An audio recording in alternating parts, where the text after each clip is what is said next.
Di video kali ini, kita akan melanjutkan cerita dari video sebelumnya yang membahas tentang klan Wild Tempest yang hampir kalah saat melawan klan Lorelei. Nah, kira-kira di video kali ini apakah Leon dan Alma dapat selamat dari serangan Johan? Dan siapakah Seeker rank X yang datang untuk membantu klan Wild Tempest? Dengan begitu, daripada berlama-lama, berikut pembahasan cerita kali ini. Di tengah pertarungan antara klan Wild Tempest melawan klan Lorelei yang tampak akan segera selesai, Johan saat ini bersiap untuk menghabisi Leon dan Alma yang berada di depannya. Johan kemudian mengangkat tombaknya, bersiap menghabisi mereka secepat mungkin. Namun, ketika Johan bersiap membunuh Alma dan Leon, tiba-tiba terdengar suara Zack yang mengatakan bahwa sudah waktunya untuk dirinya ikut campur dalam pertarungan kali ini. Suara Zack terdengar di tengah medan perang. Suaranya yang begitu tidak asing membuat semua orang di tempat itu mengenali dan mencoba mencari tahu keberadaan Zack. Dari kejauhan, Leon dapat melihat sosok Zack yang melompat terbang ke arah Zero yang sedang terbang di langit dalam bentuk naganya. Johan segera menyadari bahaya besar yang mengarah pada Zero dan mencoba memperingatkan Zero untuk menghindar. Namun, semuanya terjadi terlalu cepat. Dalam satu tebasan, Zack memotong sayap Zero. Zero, dalam bentuk naganya, seketika itu juga jatuh ke tanah dengan keras, menyebabkan gemuruh yang terasa hingga jauh. Zack lalu mendarat dengan ringan di tanah. Dengan kemampuan skillnya, Zack dengan cepat mengayunkan pedangnya, menciptakan tebasan angin tajam yang menyapu bersih medan perang. Angin itu bergerak dengan cepat, melukai semua makhluk setengah binatang dan Seeker dari klan Lorelei yang berada di depannya. Mereka tidak sempat bereaksi dan langsung terhempas jauh. Angin itu terus bergerak tanpa henti, menghancurkan apa saja yang dilewatinya, hingga akhirnya Zack dengan cepat berlari menuju ke tempat Johan. Dengan tenang, Johan menahan angin dengan memutar tombaknya dengan cepat. Dari balik angin yang mulai mereda, mulai terlihat sosok Zack Feinstein yang muncul perlahan, sambil membawa pedang panjang yang diarahkan dengan tenang ke arah Johan. Wajah Zack tampak santai, tetapi sorot matanya menunjukkan semangat untuk bertarung. Ia datang bukan hanya untuk membantu klan Wild Tempest, tetapi juga untuk menikmati pertarungan melawan Johan. Johan, yang terlihat tidak senang dengan kehadiran Zack, mengenali sosok Zack dengan baik. Zack Feinstein, yang dikenal dengan julukan The Innocent Blade, adalah salah satu Seeker terkuat dengan rank X, sekaligus wakil pemimpin dari Supreme Dragon, klan terkuat di Kekaisaran. Kehadiran Zack di medan perang ini membawa ancaman besar, terutama bagi Johan dari klan Lorelei. Dengan kekuatan dan reputasinya, Zack muncul sebagai bantuan besar bagi klan Wild Tempest dan dapat mengubah arah pertempuran dengan kekuatannya yang sangat besar. Malam itu, sebelum pertempuran klan Wild Tempest dan klan Lorelei dimulai, Leon memutuskan untuk mendatangi markas klan Supreme Dragon. Dia diundang langsung oleh Zack Feinstein, salah satu Seeker terkuat di Kekaisaran.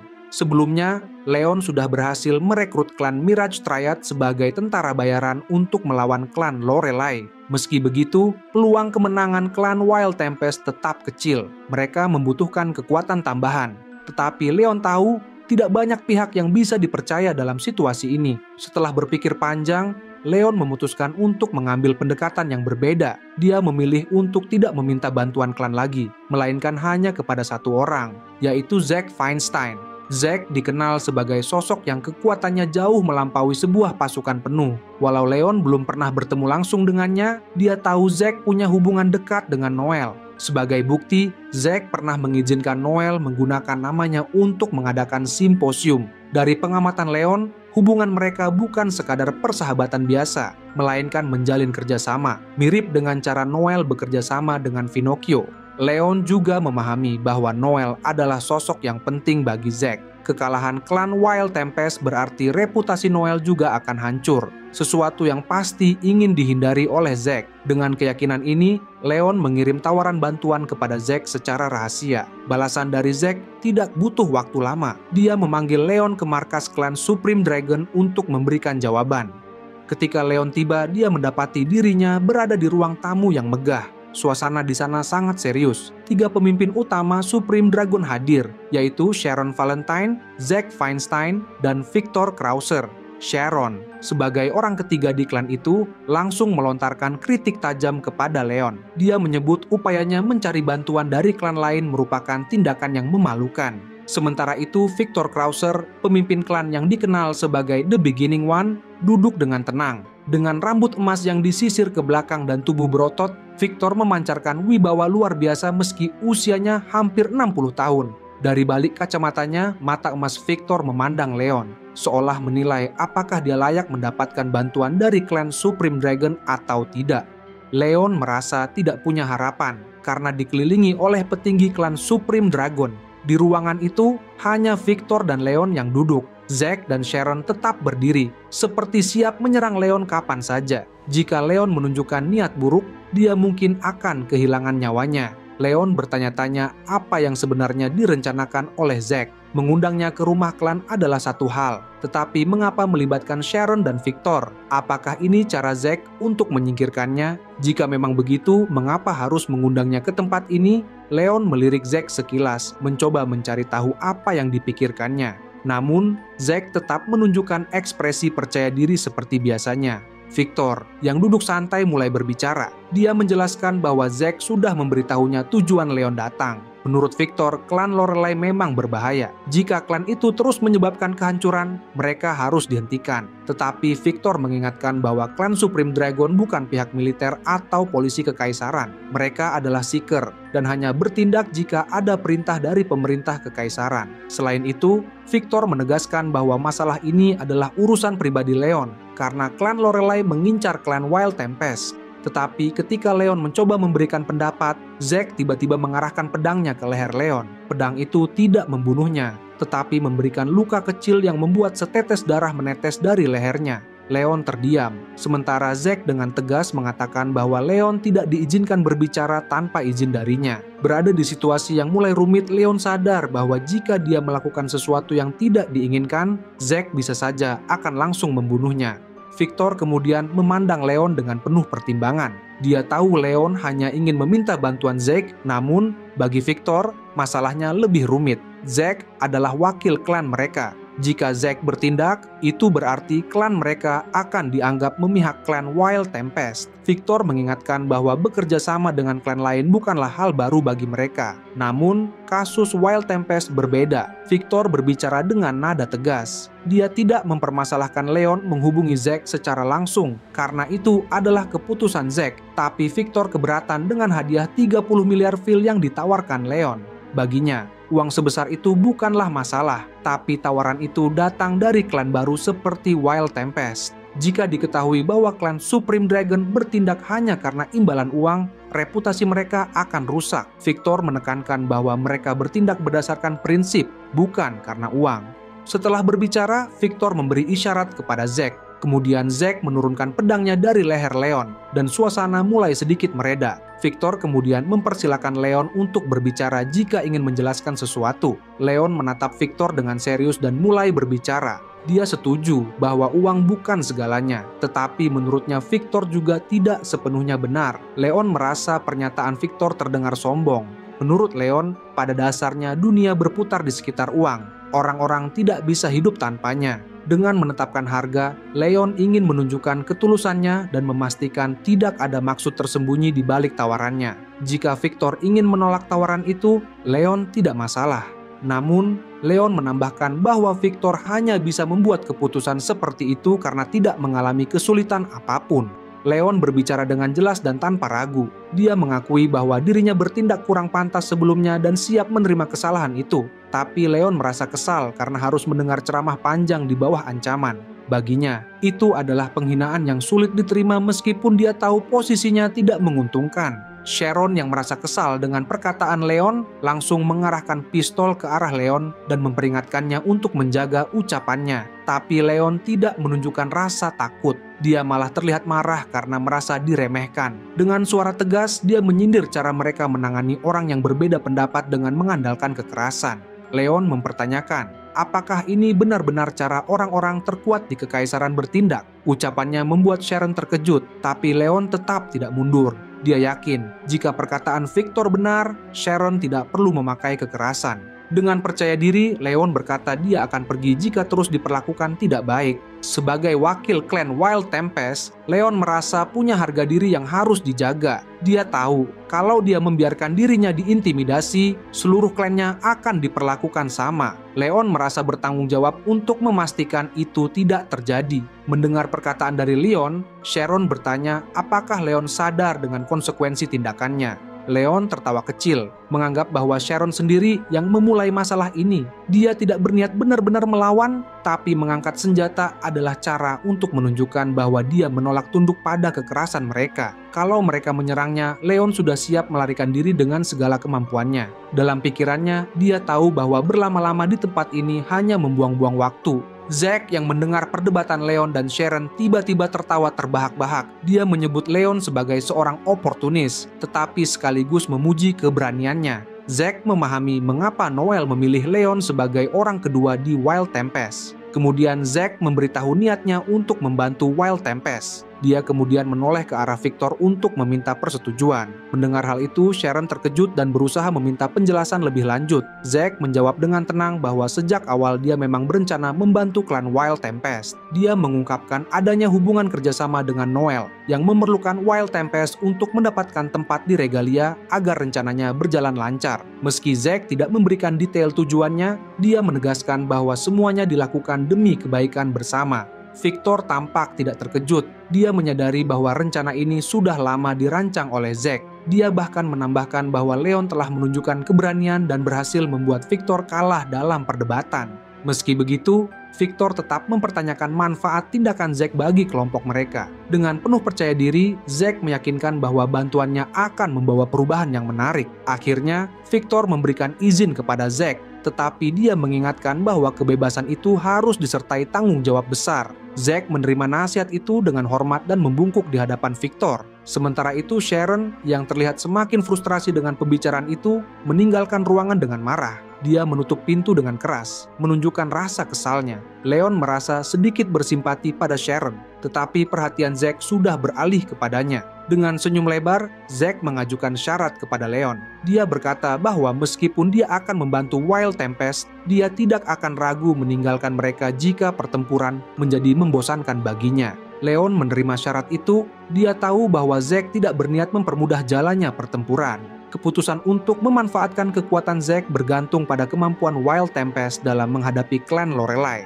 Meski begitu, Leon memandang ini sebagai kesempatan untuk membuktikan kekuatan klan Wild Tempest dengan baik. Sekarang, kembali ke cerita utama. Saat ini Johan tidak pernah menyangka bahwa wakil klan Supreme Dragon muncul untuk membantu klan Wild Tempest. Dia merasa aneh bahwa seseorang dengan reputasi sebesar itu punya waktu untuk ikut campur dalam pertarungan klan lain. Namun, Zack mengatakan bahwa Johan beserta klannya bukan lagi bagian dari Regalia dan sudah menyebabkan kerugian kepada para penduduk tidak bersalah. Jelas ini merupakan tugas Seeker untuk ikut campur. Lagi pula, bagi Zack, Johan beserta klannya tidak lebih dari sekumpulan para bandit. Johan tidak begitu peduli dengan perkataan Zack yang mengejeknya. Meski begitu, Johan merasa bahwa melawan Zack kali ini akan menjadi pertarungan yang menyenangkan. Tanpa membuang waktu, Johan mengangkat tangannya dan menggunakan skill bernama Resurrection. Seketika itu juga, luka-luka anggota klan Lorelei sembuh dengan cepat, tetapi makhluk setengah binatang tetap tidak terpengaruh. Skill penyembuhan itu tampaknya tidak bekerja, karena makhluk setengah binatang memiliki tubuh yang berbeda dengan manusia. Dengan suara keras,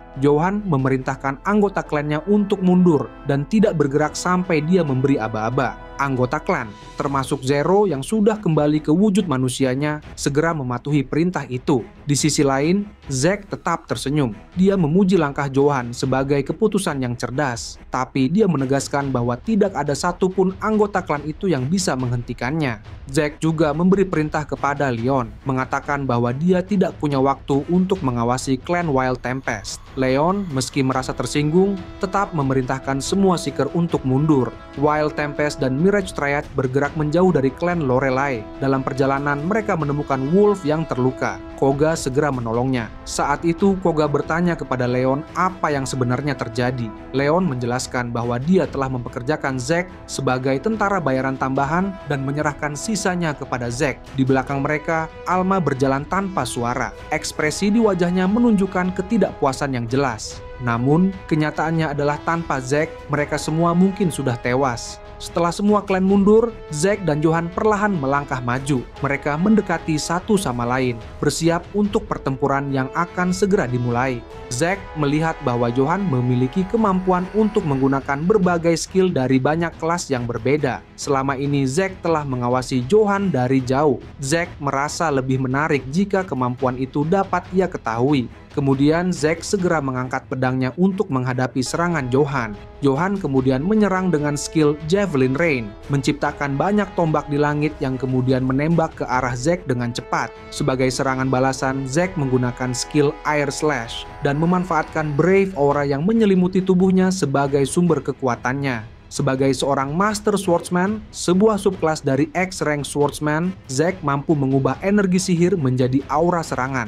Aura ini diisi dengan elemen tertentu, dan elemen Zack adalah angin. Dia menggunakan angin itu untuk menciptakan bilah-bilah tajam yang menembus tombak-tombak Johan. Leon dan Hugo dengan cepat menggunakan skill mereka untuk melindungi diri mereka sendiri dan rekan-rekan mereka. Leon mengaktifkan Holy Shield, sementara Hugo menggunakan Defense untuk memperkuat perlindungan. Ledakan energi dari bentrokan sangat kuat hingga menciptakan badai energi yang menyebar ke segala arah. Meskipun penghalang itu cukup kuat, ledakan tersebut tetap membuat mereka menguras energi sihir.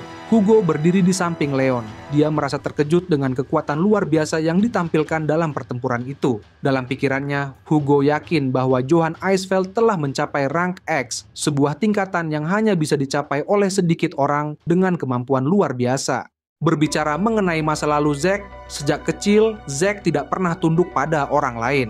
Baginya, mengikuti aturan yang dianggapnya tidak masuk akal adalah hal yang sia-sia. Sikap keras kepala ini membuat orang tuanya sering kecewa. Selain itu, sifatnya yang keras membuat Zack sulit berteman, hingga ia sering menjadi sasaran kekerasan. Namun, Zack bukan tipe yang menyerah begitu saja. Setiap kali diserang, ia selalu melawan, bahkan lebih keras. Akibatnya, ia dikenal sebagai anak paling bermasalah di kota, hingga kedua orang tuanya sendiri takut padanya. Zack pun percaya bahwa tidak ada yang lebih kuat darinya. Suatu hari, Zack mengira dirinya telah dijual oleh ayah dan ibunya pada wanita elf yang bernama Sharon Valentine. Zack yang mengira dirinya telah dijual oleh orang tuanya marah besar. Ia lalu memaki Sharon yang akhirnya menggantungnya di pohon sebagai hukuman. Dalam kemarahannya, Zack menyadari bahwa bergabung dengan Supreme Dragon adalah satu-satunya cara untuk bertahan hidup. Ia pun menerima tawaran Sharon sebagai muridnya, karena Sharon beranggapan bahwa Zack memiliki bakat sebagai Seeker yang hebat. Perjalanan Zack pun dimulai. Pertemuan dengan Sharon menjadi satu-satunya kekalahan yang pernah ia alami. Setelah bergabung, Zack menjalani pelatihan keras, bertempur dalam pertempuran langsung, dan perlahan naik peringkat. Ia tidak pernah kalah dari siapapun selain Sharon. Namun, waktu berlalu dan Zack akhirnya melampaui Sharon. Meskipun Sharon adalah seorang Seeker rank A, Zack kini bisa mengalahkannya dengan mudah. Kesenjangan kekuatan di antara mereka sangat besar dibandingkan saat pertama kali bertemu. Meski demikian, rasa puas yang ia rasakan tidak bertahan lama. Menjadi kuat memang menyenangkan, tetapi juga membosankan. Tidak ada manusia yang mampu menandingi kekuatannya. Zack merasa bosan karena tidak memiliki lawan yang setara. Dalam kebosanan itu, ia terus berlatih, berharap suatu hari akan bertemu dengan lawan yang setara. Akhirnya, harapan Zack terwujud. Leo Edin, pemimpin klan Pandemonium dan seorang Seeker rank X, muncul sebagai lawan yang layak. Namun, Zack segera menyadari bahwa keinginannya untuk menemukan lawan yang sepadan tidak sejalan dengan kenyataan. Ia tidak tahan dengan keberadaan siapapun yang bisa menandinginya. Dalam hatinya, Zack hanya memiliki satu keyakinan, tidak boleh ada yang lebih kuat darinya. Dari bocah egois yang mendambakan kekuatan, Zack Feinstein kini tumbuh menjadi seorang Seeker yang hanya hidup untuk menjadi yang terkuat. Kembali ke cerita utama. Kekuatan dari skill Javelin Rain milik Johan dan Air Slash milik Zack terlihat setara. Zack menyadari bahwa kemampuan bertarung Johan juga pantas menempatkannya di rank X. Ia juga memahami bahwa pertarungan seperti ini tidak akan membawa hasil yang memuaskan. Zack memutuskan untuk mendekatkan jarak pertarungan. Namun, saat ia mulai menyalurkan energi ke kakinya untuk bergerak, indranya tiba-tiba memperingatkan bahaya. Ia segera mundur, tetapi gerakannya tidak cukup cepat. Dalam sekejap, tombak-tombak Johan sudah mengepungnya dari segala arah. Zack terkejut mengetahui bahwa Johan bisa menggunakan skill dari kelas yang berbeda secara bersamaan. Ternyata Johan baru saja mengaktifkan skill Royal Road, kemampuan skill yang membuat seluruh tombaknya dapat dengan cepat mengepung lawannya. Sebelum Zack sepenuhnya menyadari situasi, ujung tombak-tombak itu sudah hampir melukai kulitnya. Melarikan diri tampak mustahil. Satu-satunya cara adalah memotong tombak-tombak itu sebelum benar-benar menyerangnya. Dengan kekuatan penuh, Zack mengaktifkan skill Air Blast. Dalam kondisi diliputi Brave Aura, angin kuat mengalir dari tubuhnya, memotong tombak-tombak menjadi serpihan kecil. Namun, tubuhnya tiba-tiba menjadi aneh, lengan dan kakinya mati rasa, dan tubuhnya tidak merespons perintahnya. Zack segera menyadari bahwa ujung tombak Johan dilapisi Blood Poison, racun yang menyerang tubuh secara perlahan tetapi mematikan. Keberhasilan Zack menghentikan skill Royal Road dengan cepat cukup mengesankan. Namun, keluar dari situasi itu tanpa terluka sedikit pun tampak mustahil. Johan, yang yakin bahwa dirinya sudah menang, mulai mengendurkan kewaspadaannya. Namun, celah kecil ini dimanfaatkan Zack dengan sempurna. Dengan kecepatan luar biasa, ia mendekat dengan cepat ke arah Johan, sambil menebas lengan kiri Johan hingga membuatnya terluka, lalu melanjutkan serangan ke bagian vital lainnya. Namun, Johan tidak menyerah begitu saja. Ia segera mengaktifkan skill Trick Room, sebuah skill yang menjebak Zack di dalam penghalang tak kasat mata. Selama berada di dalam penghalang tersebut, energi sihir Zack menjadi sulit untuk dikendalikan, membuatnya tidak bisa menggunakan skill apapun. Zack dengan cepat menyadari efek dari penghalang ini dan memutuskan untuk mengerahkan seluruh kekuatannya ke dalam satu tebasan pedang yang sangat kuat. Penghalang yang seharusnya hampir mustahil dihancurkan dari dalam tiba-tiba runtuh dengan mudah setelah tebasan cepat dari Zack. Tebasan pedangnya menciptakan angin kuat yang terasa hingga pipi Johan. Johan terkejut dan menyeka darah yang mengalir di wajahnya. Ia tidak menyangka tebasan pedang Zack mampu menembus Trick Room, apalagi menghancurkannya. Selain itu, ia juga kebingungan bagaimana Zack bisa mengatasi racun yang seharusnya sudah melumpuhkan tubuhnya. Zack menjelaskan bahwa ia berhasil menghilangkan racun dari tubuhnya dengan menggunakan Brave Aura. Teknik ini sangat sulit karena biasanya penggunaan Brave Aura di dalam tubuh dapat merusak organ-organ dalam. Namun, Zack mampu memfokuskan energinya hanya pada pembuluh darahnya, bahkan hingga tingkat sel. Prestasi ini adalah hasil dari bertahun-tahun latihan keras yang ia jalani selama ini. Zack juga menganalisis kemampuan Johan. Ia menyadari bahwa Johan bisa menggunakan banyak skill dari berbagai kelas secara bersamaan, meskipun tidak semua skill berada di level rank X. Menurut Zack,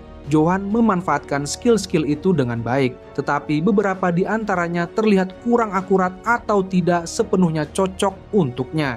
Zack juga memperhatikan bahwa Johan tidak memiliki akses ke skill khusus seperti Puppeteer yang hanya bisa diwariskan melalui garis keturunan tertentu. Johan mengakui analisis Zack. Ia merasa terganggu oleh analisa pengamatan Zack yang luar biasa. Namun, Johan tidak tinggal diam. Dengan percaya diri, ia yakin bahwa ia juga bisa menemukan kelemahan Zack. Johan kemudian menusukkan tombaknya ke tanah dan mengaktifkan skill bernama Kaleidoscope. Skill Kaleidoscope memungkinkan Johan menciptakan 4 salinan tubuhnya. Setiap salinan memiliki tubuh fisik, pikiran sendiri, dan kemampuan untuk menggunakan skill. Keempat Johan itu segera menyerang Zack dengan serangan tombak yang jatuh dari langit. Zack tetap tenang dan berhasil menangkis semua serangan tersebut. Ia terus melawan hingga hanya tersisa 1 salinan Johan.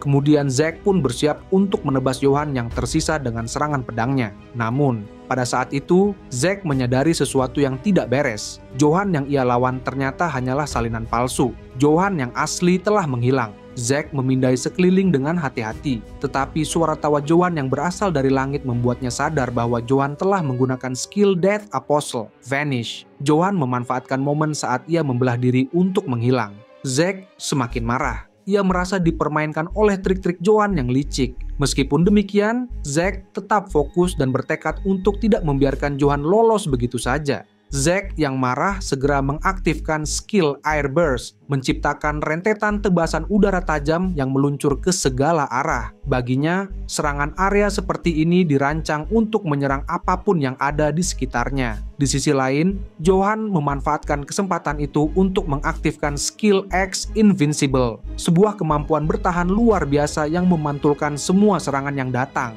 Bahkan, serangan milik Zack terpental kembali ke arahnya. Namun, Zack sudah menduga ini dan dengan tenang, dia segera menggunakan skill Air Blast untuk menetralkan serangan-serangan balik tersebut. Strateginya berhasil, dan X Invincible pun digagalkan karena hanya bisa digunakan sekali dalam sehari. Setelah berhasil menetralkan pertahanan Johan, Zack segera memusatkan perhatiannya untuk melacak lokasi Johan. Sebagai seorang seeker berpengalaman di Abyss, Zack memiliki kemampuan untuk merasakan aliran mana melalui kulitnya. Dia tahu bahwa meskipun Johan bisa menyembunyikan kehadiran fisiknya, penggunaan mana tetap tidak dapat disamarkan. Dengan percaya diri, Zack mengarahkan fokusnya ke titik di mana dia merasakan keberadaan Johan. Zack tidak memberi Johan kesempatan untuk menggunakan tipuan lagi. Ia yakin bahwa tebasan berikutnya akan menjadi akhir dari pertarungan. Pedangnya melayang di udara, siap meluncur dengan kekuatan penuh. Namun, saat serangannya hampir mengenai target, Johan tiba-tiba menghentikan skill sembunyi dan menampakkan diri di hadapan Zack. Hal itu membuat Zack terkejut dan sedikit ragu. Dalam jeda keraguan yang sangat singkat, Johan memanfaatkan momen tersebut untuk mengaktifkan skill terkuatnya, skill Mesias Apocalypse. Dengan percaya diri, Johan mulai melantunkan sebuah mantra agar bisa mengaktifkan skill tersebut. Ketika mantra telah diucapkan, secara mengejutkan, muncul sebuah kekuatan besar yang belum pernah Zack saksikan sebelumnya mulai terpancar dari Johan, menimbulkan aura menakutkan di sekelilingnya. Tiba-tiba, sebuah black hole muncul di udara. Gravitasi dari black hole itu begitu kuat sehingga mulai menarik Zack dan semua benda di sekitarnya. Pohon, burung, bahkan tanah tempat mereka berpijak tersedot ke dalam black hole, menghilang tanpa jejak. Bahkan mereka yang menonton dari kejauhan harus memasang penghalang pelindung untuk melindungi diri dari kekuatannya. Skill Apocalypse merupakan skill terkuat dari kelas Mesias. Setidaknya itulah yang dipercayai Johan. Ia mengatakannya dengan tenang, tanpa sedikit pun emosi terlihat di wajahnya. Di tengah kekacauan yang disebabkan oleh black hole raksasa itu, Johan berdiri dan sama sekali tak terpengaruh oleh skill miliknya. Bagi Johan, skill terkuat miliknya yang bernama Apocalypse dapat ia ciptakan setelah dirinya berhasil menggabungkan 7 skill dari berbagai kelas yang berbeda. Tidak ada cara untuk menghindari kehancuran dari skill mematikan ini. Johan menggambarkan black hole itu sebagai kekuatan yang menyerap dan menghancurkan segalanya, lalu mengirimnya ke dimensi lain. Ia menyebut skill itu sebagai akhir dari segalanya, yang mampu menelan apapun, bahkan cahaya sekalipun. Johan juga memastikan bahwa Zack Feinstein tidak akan lolos dari kehancuran tersebut. Zack mencoba melawan dengan berteriak penuh amarah, namun suara itu lenyap, terserap oleh black hole yang terus berputar.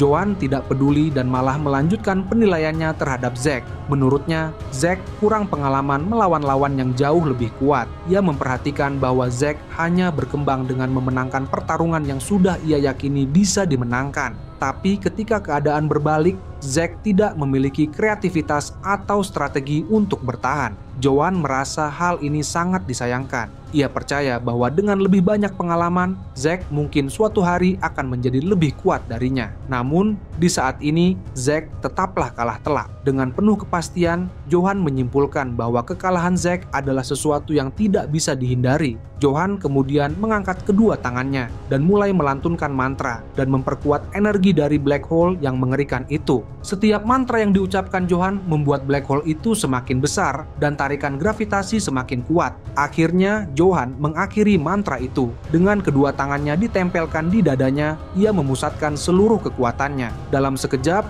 black hole itu menelan segalanya, termasuk Zack Feinstein, yang menghilang tanpa jejak. Keheningan menyelimuti medan pertempuran. Johan tetap berdiri sebagai pemenang. Ia mengambil sebatang rokok dari sakunya, menyalakannya, lalu menghembuskan asap yang perlahan melayang ke udara. Dengan tersenyum bahagia, Johan berharap lebih dapat menikmati pertarungan ini. Namun, sebelum Johan bisa merayakan kemenangan sepenuhnya, dadanya tiba-tiba berdarah akibat tebasan yang datang entah dari mana. Ia langsung menekan luka itu dengan tangannya, tapi darah tetap mengalir deras. Pandangannya Johan kini tertuju pada cahaya yang melesat dari celah dimensi di hadapannya. Dari balik celah dimensi itu, Zack muncul dengan tubuh penuh luka. Ia tampak seperti seseorang yang baru saja kembali dari ambang kematian. Zack kesulitan untuk bernafas, sementara darah membasahi tubuhnya. Lengan kirinya dan mata kanannya terluka parah. Meski begitu, ia tidak akan menyerah begitu saja. Zack berdiri dengan susah payah, hampir rasanya ingin pingsan. Namun, ia merasa bersyukur karena akibat skill mematikan milik Johan, hal itu membuat Zack telah membuatnya mampu mencapai kekuatan yang tidak pernah ia bayangkan sebelumnya. Zack bahkan mengakui bahwa ia sendiri tidak menyangka bisa kembali dari dimensi lain. Awalnya Johan terpana melihat Zack, tetapi itu segera berubah menjadi tawa keras. Ia mengakui bahwa Zack adalah lawan yang luar biasa, seseorang yang layak disebut musuh yang setara. Johan kemudian menyembuhkan luka di dadanya dengan cepat. Tombaknya ia angkat, siap melanjutkan pertarungan dengan seluruh kekuatannya. Di sisi lain, Zack menggenggam pedangnya dengan erat. Di tengah medan pertempuran, Zack bersumpah akan membuat Johan menyesali pilihannya untuk tidak mengerahkan seluruh kekuatannya sejak awal. Namun, Johan justru merasa bahagia tanpa sedikit pun rasa penyesalan.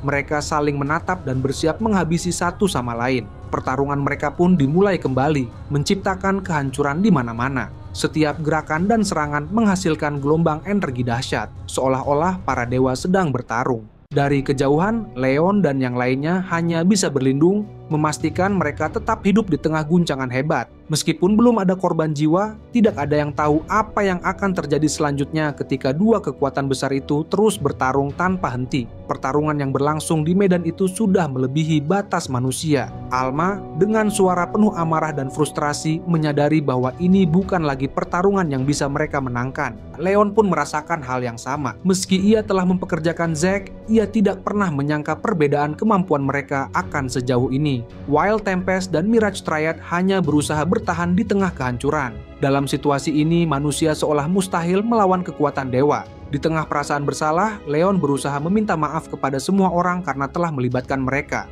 Namun sebelum ia sempat menyelesaikan kata-katanya, Hugo menghentikannya. Hugo menegaskan bahwa Leon tidak melakukan kesalahan apapun. Semua yang ada di sana memilih untuk bertarung. Ia meminta Leon untuk bangga pada dirinya sendiri karena telah melakukan yang terbaik. Di dekat mereka, Wolf hanya bisa terdiam. Melihat situasi yang ada, ia merasa kehadiran Noel tidak akan mengubah apapun.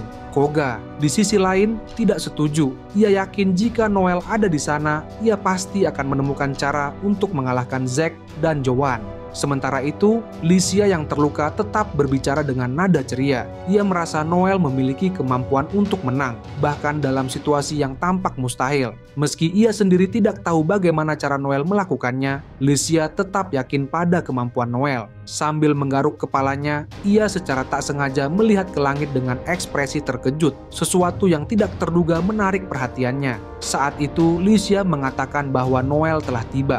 Leon tidak bisa mempercayai apa yang didengarnya. Keraguan berubah menjadi keterkejutan saat salah satu dari mereka menunjuk ke langit dan melihat sebuah pesawat udara mendekat. Pesawat itu adalah milik asosiasi dan dikemudikan oleh Harold Jenkins, koordinator Wild Tempest. Pesawat udara itu mulai turun hingga hanya 10 meter di atas tanah. Dari sana, seorang pemuda dengan rambut hitam dan pakaian serba hitam melompat keluar sambil membawa sebuah peti mati di punggungnya. Ia mendarat tepat di antara Zack dan Johan, seolah ingin menghentikan pertarungan besar tersebut. Dengan santai, ia menyatakan ingin ikut bergabung dalam pertarungan ini. Pemuda itu tidak lain adalah Noel Stolen, ketua dari klan Wild Tempest. Baik, itu saja pembahasan kali ini. Kurang lebihnya mohon maaf. Jangan lupa like, share, dan subscribe, and see you next time.